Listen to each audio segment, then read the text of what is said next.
This is St. Louis on the Air from St. Louis Public Radio. I'm Elaine Cha.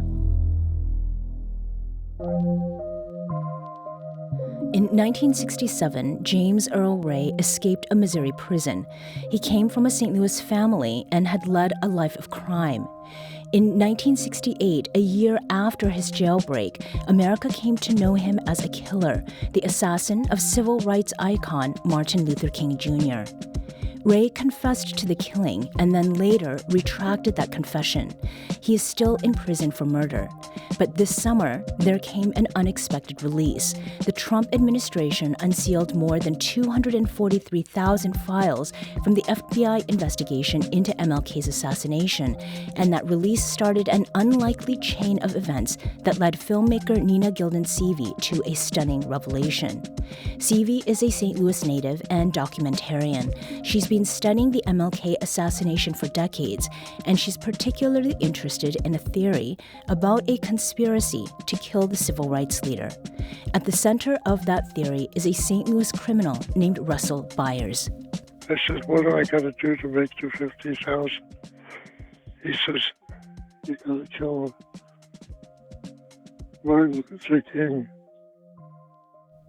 And that was the voice of Russell Byers talking to Nina Gilden Seavey in August of this year, describing a $50,000 bounty for the murder of Martin Luther King. That wasn't the first time Byers had described the bounty. He told the same thing to the FBI. But in his interview with Seavey this summer, Russell Byers revealed something that he hadn't told the FBI, a seemingly minor detail that has reopened questions about an alleged conspiracy to kill Martin Luther King, a plan that appears to have begun in St. Louis. Joining us now to talk about that is documentarian Nina Gilden Seavey. Nina, welcome back to the show. Thank you, Elaine. It's great to be here again. So, Nina, you call Russell Byers the man who was supposed to kill Martin Luther King Jr.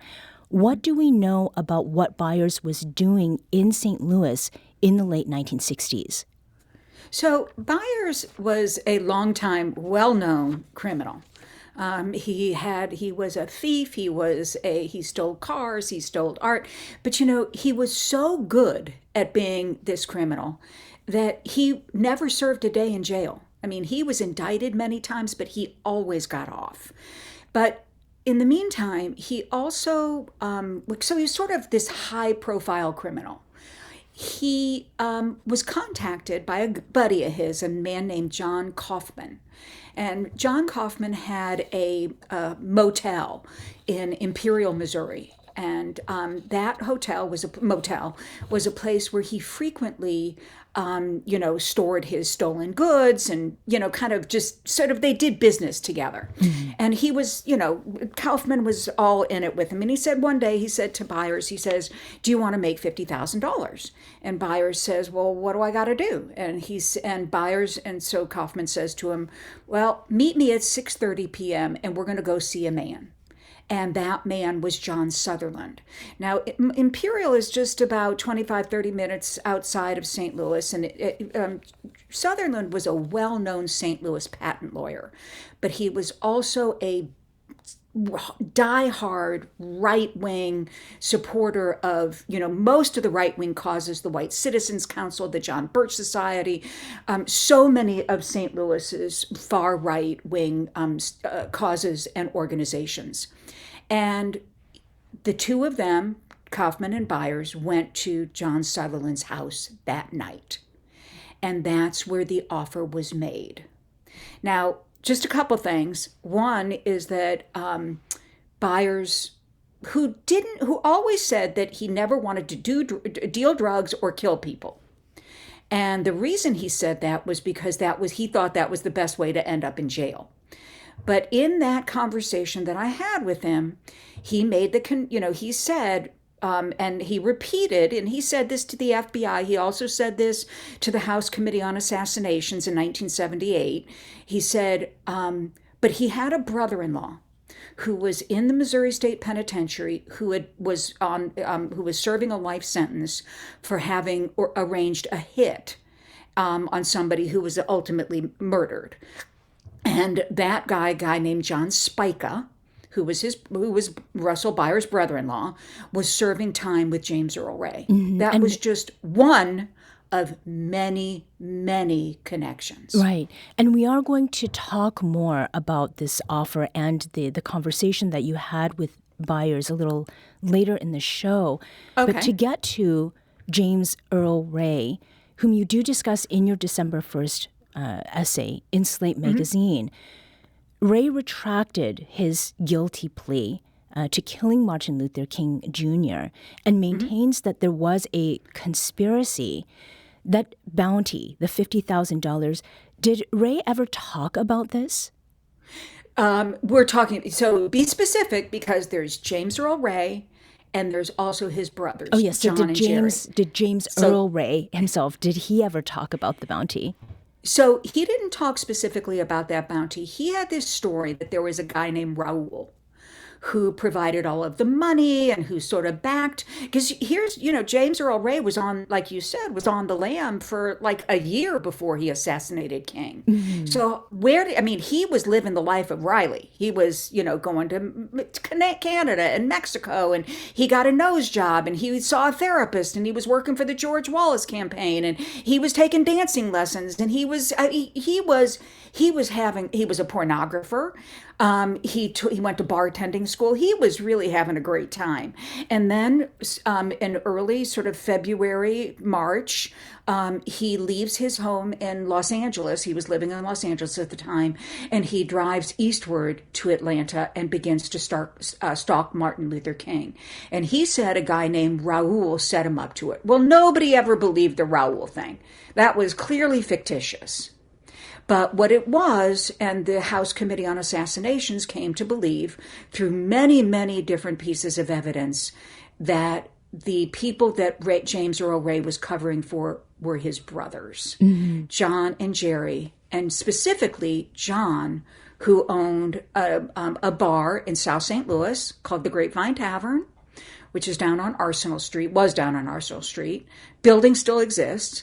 And it was out of that bar that the Byers Bounty became sort of lore. I mean, sort of a major offer. You have to understand, $50,000 in 1968 was about $500,000 today. Right. That's quite a lot of money. Yeah. And as far as the bounty, I mean, we mentioned earlier that in the summer, the Trump administration released about 250,000 pages of records related to Martin Luther King Jr., and you were interviewed about the release of these FBI files for a story that was in St. Louis Magazine.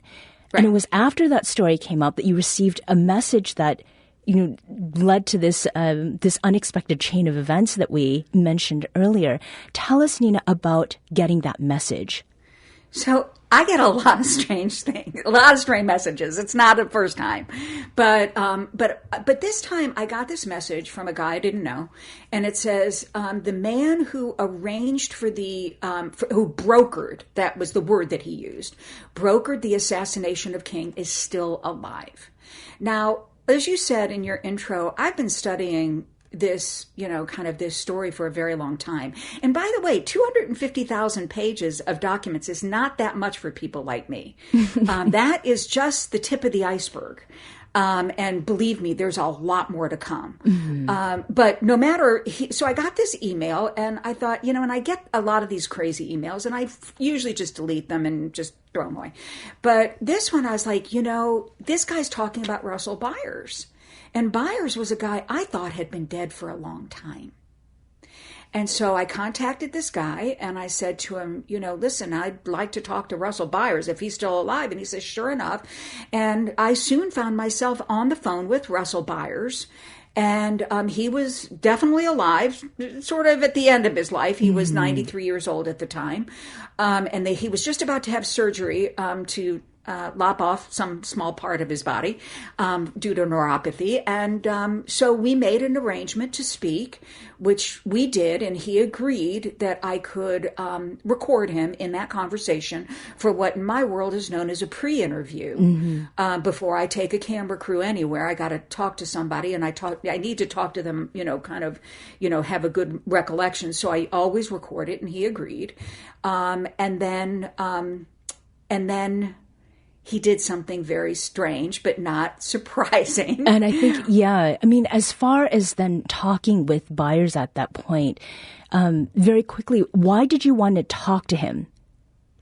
Well, the Byers Bounty is not an unknown, sort of phenomenon. And here's the thing: is that I always try to caution people in the media and listen, including myself. Sometimes I find myself slip, but it's not a theory. It's not a conspiracy theory. There are actual conspiracies in life. Yes, right? And we're actually we'll pick up with that in just a moment. This is St. Louis on the Air on St. Louis Public Radio.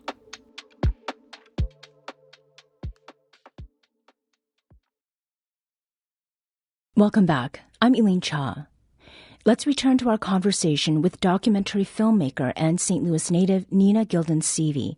Seavey is the author of a December 1st essay in Slate titled The Man Who Was Supposed to Kill Martin Luther King Jr. Now, Nina, before the break, we were talking about that man, Russell Byers, and his claim that he was offered $50,000 to kill Martin Luther King Jr. in 1968. And in August, you had a chance to talk with Byers himself. And at this point, he had already spoken to the FBI, and he had made no secret about this offer. So what were you hoping to learn from him in August?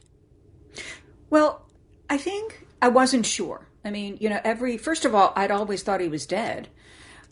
So it was news to me that he was still alive. And so what I did what, all good, sort of documentarians do, is I started at the beginning, and I was worried about his, how compos mentis he was. I mean, he was, 94 years old. He lived a really, really tough life as a criminal. But the more I talked to him, the more his story was, he had very, very good recall. Like you heard in your intro, he had like that grovelly voice of an old guy, but, he wasn't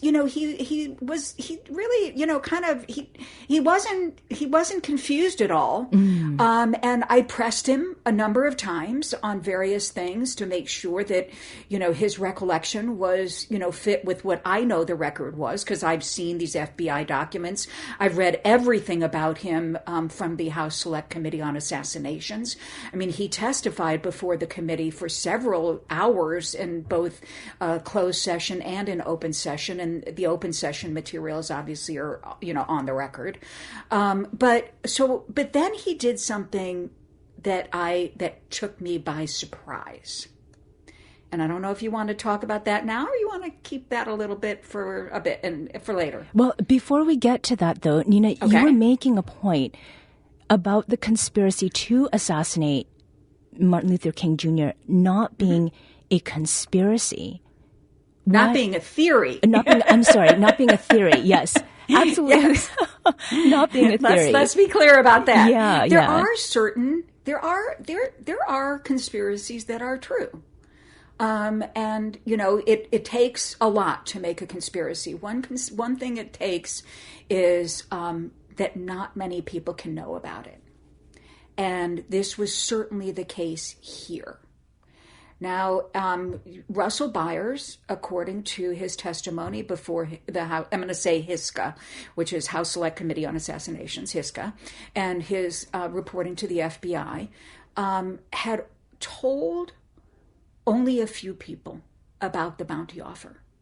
He told his attorney, his first attorney, a guy named Murray Randall, who ultimately became a judge. He told his Jeffrey Crouppen, who was his second attorney, Weinick, rather. He told them. And he told a confidential informant in 1973. Somebody he didn't know who was a confidential informant to the FBI, but he told that individual, and that's documented in the FBI record. Mm-hmm. So all we know is that there was only 3 people who knew about it. And all of those people knew about it after the assassination. And that actually gets to this thing that we've been teasing about what Russell Byers told you. And, it was not anything new, but it changes the timeline of this bounty that's named after him. So take us into that moment, Nina, and why the timeline is so significant to this conspiracy, which is not a theory. Right. So the House Select Committee on Assassinations developed 4 potential ways that the Byers Bounty could have gone from the Grapevine Tavern, from Russell Byers to the Grapevine Tavern to the Missouri State Penitentiary where James Earl Ray was incarcerated before the time that he escaped. And all of those, now you have to understand, it was headed by a guy named Robert Blakey. Blakey was at the time probably the best known criminal prosecutor in America. He wrote the RICO statutes against the mob, and he was the chief investigator for the House Select Committee. He found what was a link, what they called a link analysis that connected the Grapevine Tavern to the Missouri State Penitentiary and to James Earl Ray. But it was always slightly more circumstantial because because Russell Byers said he never told anybody about the bounty until after King was dead. So when I'm talking to him and we're going through this, recitation of what happened to him, he said to me about 5 minutes after I left Imperial, I went down to Maryland Avenue to an antique store where I was working with a buddy who, they were trading in stolen lamps. And I told him about the bounty. And I was like, wait a minute. No. I said, you testified before the House Committee on Assassinations that you told you didn't tell anybody about the bounty until after King was dead. And he said, do you understand what I'm telling you? It wasn't 5 years after the bounty was made, the bounty offer. It was 5 minutes. Now, obviously, it wasn't exactly 5 minutes because it takes 25 minutes to get from Imperial to St. Louis. But the fact is, the change in timing meant that the conclusion of the House Select Committee on Assassinations was more valid than anybody has ever thought. And it gives credence to the fact that James Earl Ray was connected through the Grapevine Tavern, through the brother-in-law, John Spica, who I mentioned before, who was in the Slammer for his contract hit, who was a cellmate of James Earl Ray. Mm-hmm.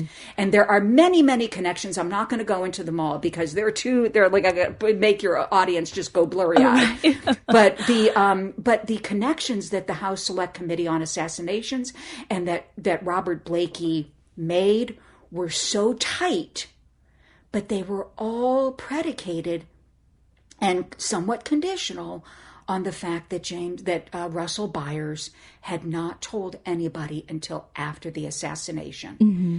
And indeed, he confessed to me that he told people about the Byers Bounty, what we call now the Byers Bounty, immediately after the bounty offer was made. Mm-hmm. No, Nina, earlier in our show, we listened to a bit of your August interview with Russell Byers, and he described getting the offer to kill MLK for $50,000. And his response at first was that he would consider it. I was afraid if I said no, I wouldn't leave him. So I said, okay, let me think about it. When I got outside of the coffin, I says, what, are you crazy or something? I don't kill people. He says, well, you got a brother-in-law that does. I says, well, that's the way it goes. I don't kill people. So we left it go with that. Now, that audio is a little hard to make out. And what he says there is that I was afraid if I said no, I wouldn't leave here.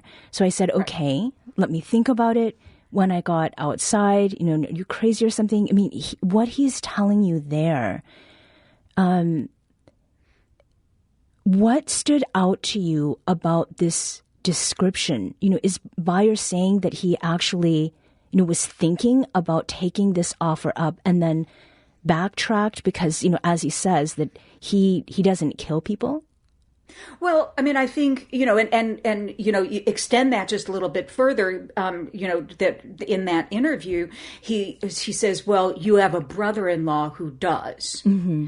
And so it's what he's saying is that we know you might not do it, but you could arrange to have it done. So, which is why when I got that email, he said, oh, right, the man who brokered the assassination of King. So, and he was afraid of John Sutherland.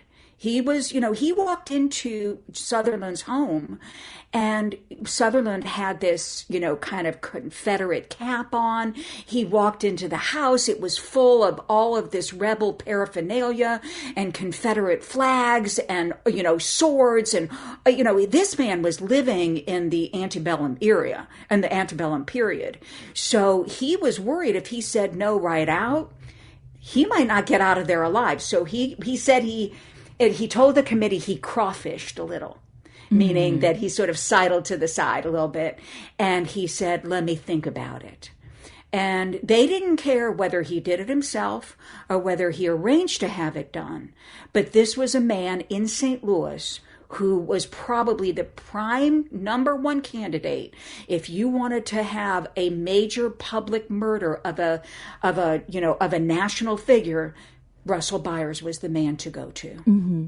And as a reminder, John Sutherland was a patent attorney in St. Louis who, according to Russell Byers, had made that offer to pay $50,000 to assassinate King.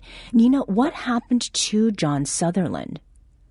So John Sutherland, ultimately passed away, as did John Kaufman, and that became a bit of an issue for the House Select Committee on Assassinations, because by the time the committee met, which was, 77, 78, they had already passed away. James Earl Ray was still alive. John and Jerry Ray were still alive. Russell Byers was obviously still alive. There were many people who were still alive, but James Earl Ray was sticking to his Raoul story because there was no way that he was going to implicate his family. So, but nobody ever believed that story. And when the House Select Committee came out with their report, it relied on the Byers Bounty and the link analysis that Robert Blakey had done to prove that, in fact, there was this conspiracy inside the Grapevine Tavern in St. Louis among the Ray family, who the FBI, by the way, never investigated as a potential co-conspirator. And so for some unknown reason, there are reasons why they didn't do it. I'm not going to, again, go into it. But the FBI intentionally fell down on the job. And intentionally didn't investigate that conspiracy. So you had sort of a kind of a meeting of perfect storm, if you will, of FBI inaction and the willingness of Russell Byers to lie to the House Committee on Assassinations, and for James Earl Ray to never, ever give up his family. Mm-hmm. And on that note, many of the links that you're talking about as far as the link analysis, one of the other links is one location, and it is that Grapevine Bar in St. Louis. The bar does not exist anymore, but the structure is still there in Benton Park. And this was a bar that was run by the brother of James Earl Ray. Talk to us a little bit more about this bar and its connection to your source, to Russell Byers. So the Grapevine Tavern was sort of one of these quintessential sort of dive bars. First of all, John Ray was himself a convicted felon. And so he actually couldn't get a liquor license. So he got his sister, Carol Ray Pepper, to get the license for him. He wanted to open this bar. And so it was really owned by John and Carol, James Earl Ray's siblings. And it was sort of known. It opened in early 1968, late 1967, early 1968, as a place where you could, kind of pick up your latest heist job and, find out what was going on in the criminal right-wing underworld. It was the George Wallace for President campaign headquarters was just down the street. The South St. Louis police usually sort of would come in and put George Wallace pamphlets down on the bar. You could kind of find out, what was going on in the criminal underworld. And that was is also. I'm sorry to interrupt. We're going to take that up after we take a very quick break. We'll continue this conversation. This is St. Louis on the Air on St. Louis Public Radio.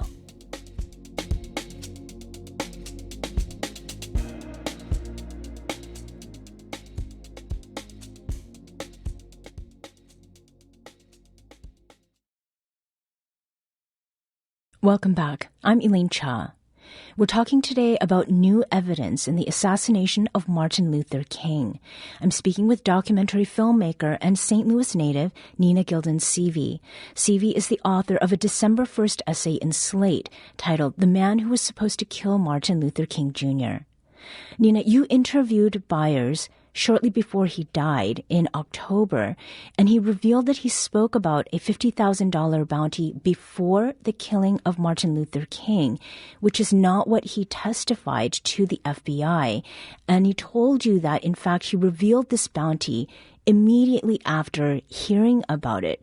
So, this has a lot of implications, and it raises questions about the FBI. And Byers told you that the FBI, quote, should have acted upon it. He would still be alive, he being MLK. Do you think he's right, Nina? Well, obviously we can't know what we don't know, right? But here's the thing, is the FBI did know. There is now more hard and solid evidence that the FBI knew that King was going to be killed. And you have to understand, this was at a time when J. Edgar Hoover had what was, we could actually call an obsession with King. He hated him. He called him the biggest liar in America. He targeted him through a super, super top secret program called COINTELPRO, counterintelligence program. He bugged his hotel rooms. He sent him sex tapes that he said he was going to release to the public of King having these affairs. And the level of subversion that J. Edgar Hoover engaged with against Martin Luther King is now well known, obviously. But the bottom line is that they knew and they failed to act. There's a lot, there were people who felt, and certainly in the FBI, and as there's I didn't just write that one article, but I did a podcast called My Fugitive. And it's about St. Louis in the 1960s and 70s. And, the FBI basically, when King was assassinated, said, well, he was no good anyway. So they were not sorry to see him go. Mm-hmm. So the idea that somehow they were going to investigate any conspiracy to kill King when it might reveal their own unlawful activities was certainly not going to happen. And you wrote, Nina, quote, the agency's failure to investigate a conspiracy to kill King could have been one of the most fateful errors of inaction in the history of our nation. Yeah. What do you mean by that phrase, by a fateful action, a fateful error of inaction? Well, it's, sometimes it's what you do and sometimes it's what you don't do that matters. In every investigation, there is always three parts to an investigation. There's a shooter investigation, who did it? There's a fugitive investigation, where is the person who did it? And the third is a conspiracy investigation, who helped that individual?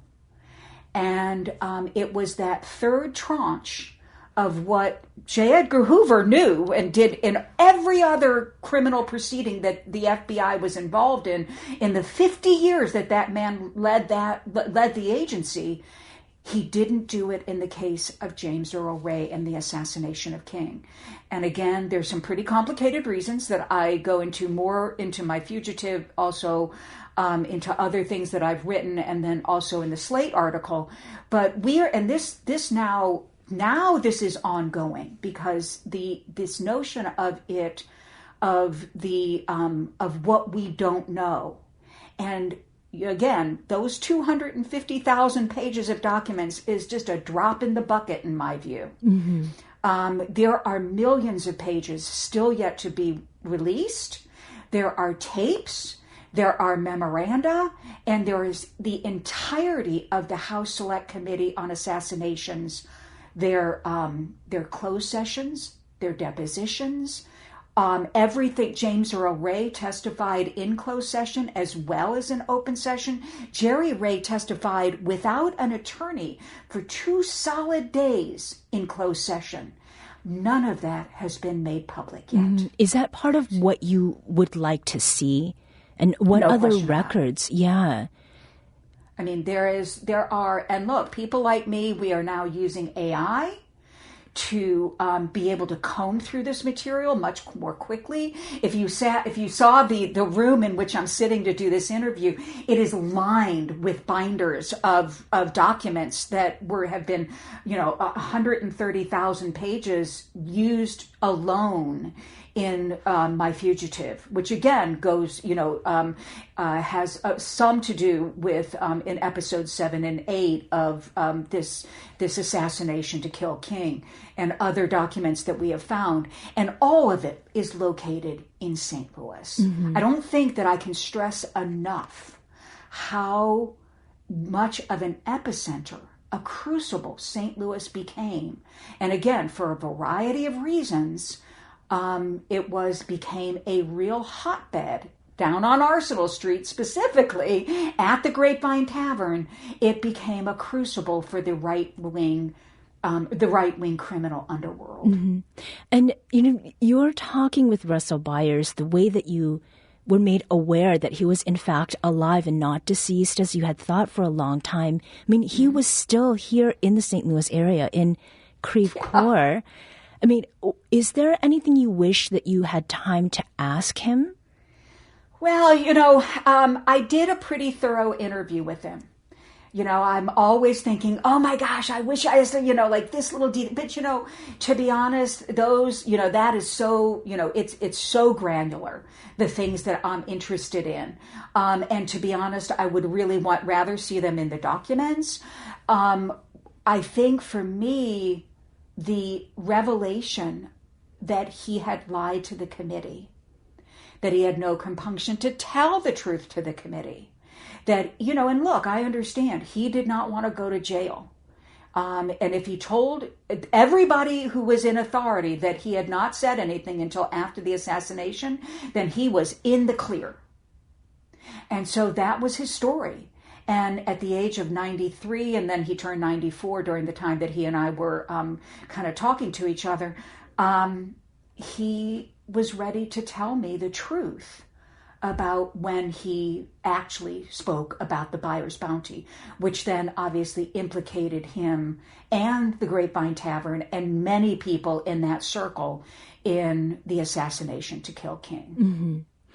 Nina, you and other researchers like David Cunningham over at Washington University, you're studying St. Louis during this time period, including the FBI's activity tracking anti-war groups and also the movements of white supremacist groups. What about this time period fascinates you? You've described the room that you're in, how full it is of material. What are you hoping to understand about it? Well, first of all, I think stories about the Midwest are woefully underreported. And so for me, again, I haven't lived in St. Louis since 1978. I went to University City High School. That's always the question. Where'd you go to high school? Right. I went to Washington University, graduated from there with a degree in history and French literature. And but I haven't been, I haven't lived in St. Louis, but I am a storyteller. and I will go wherever, however, to whatever lengths I have to in order to tell a great story. And I feel like these stories about St. Louis in what was a very formulative time in the Midwest in terms of its political incarnation. What led to Ferguson? What led, to, kind of a lot of the, the controversies that we see today? All of those are very, very firmly embedded in a transformation out of the 1950s into the 60s and 70s in St. Louis.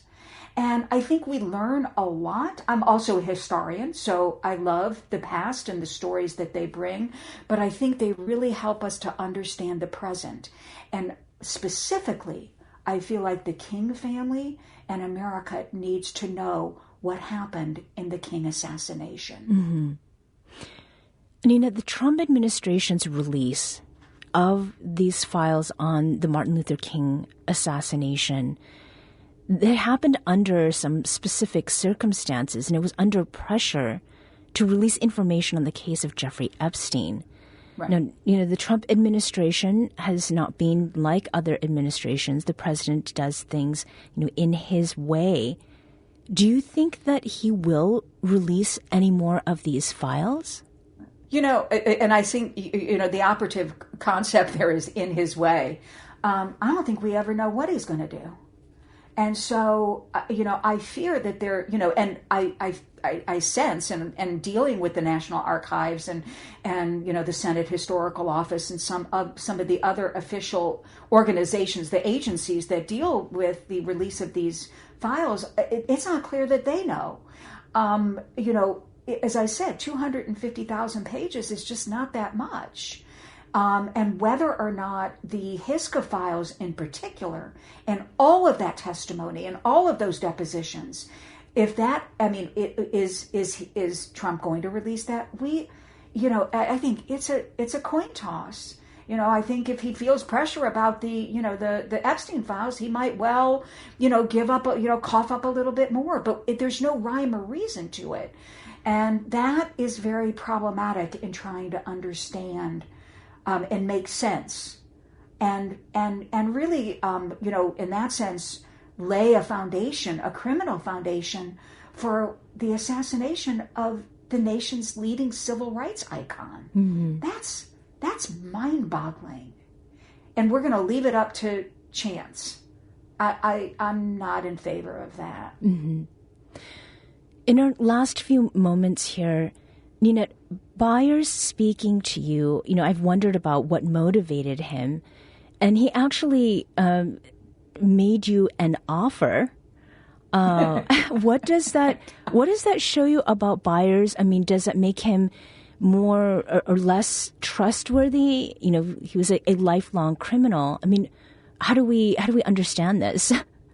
Yeah, I mean, he tried to shake me down for $75,000. He said, okay, you come to my house and, I'll let you film me for $75,000. And I tried to explain to him that, journalists do not pay for their interviews, and, trying to reason with, like a lifelong criminal is not an easy thing to do, his notion of ethics being different than my own.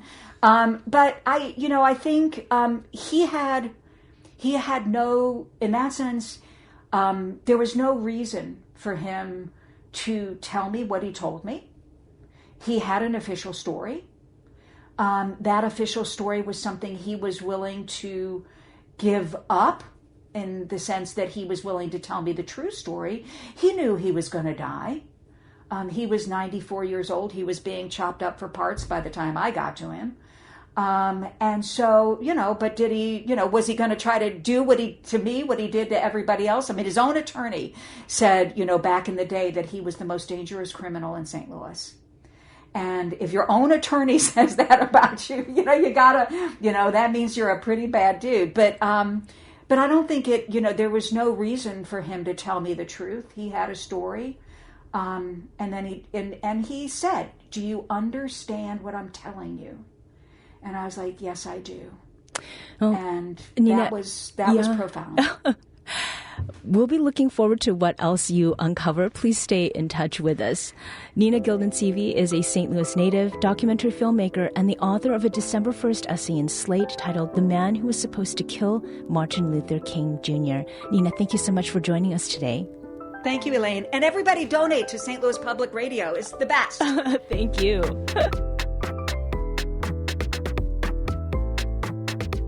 This episode was produced by Danny Wissentowski. Audio engineering and podcast design by Aaron Dorr. Our executive producer is Alex Hoyer. St. Louis on the Air is a production of St. Louis Public Radio. Understanding starts here. Do you find yourself regularly listening to episodes of St. Louis on the Air? Suggest us to a friend you think might enjoy our conversations, and leave us a review and rating on Apple Podcasts on the App Store. It's the simplest way to help people discover our show. Thank you. St. Louis Public Radio is a member-supported service of the University of Missouri St. Louis.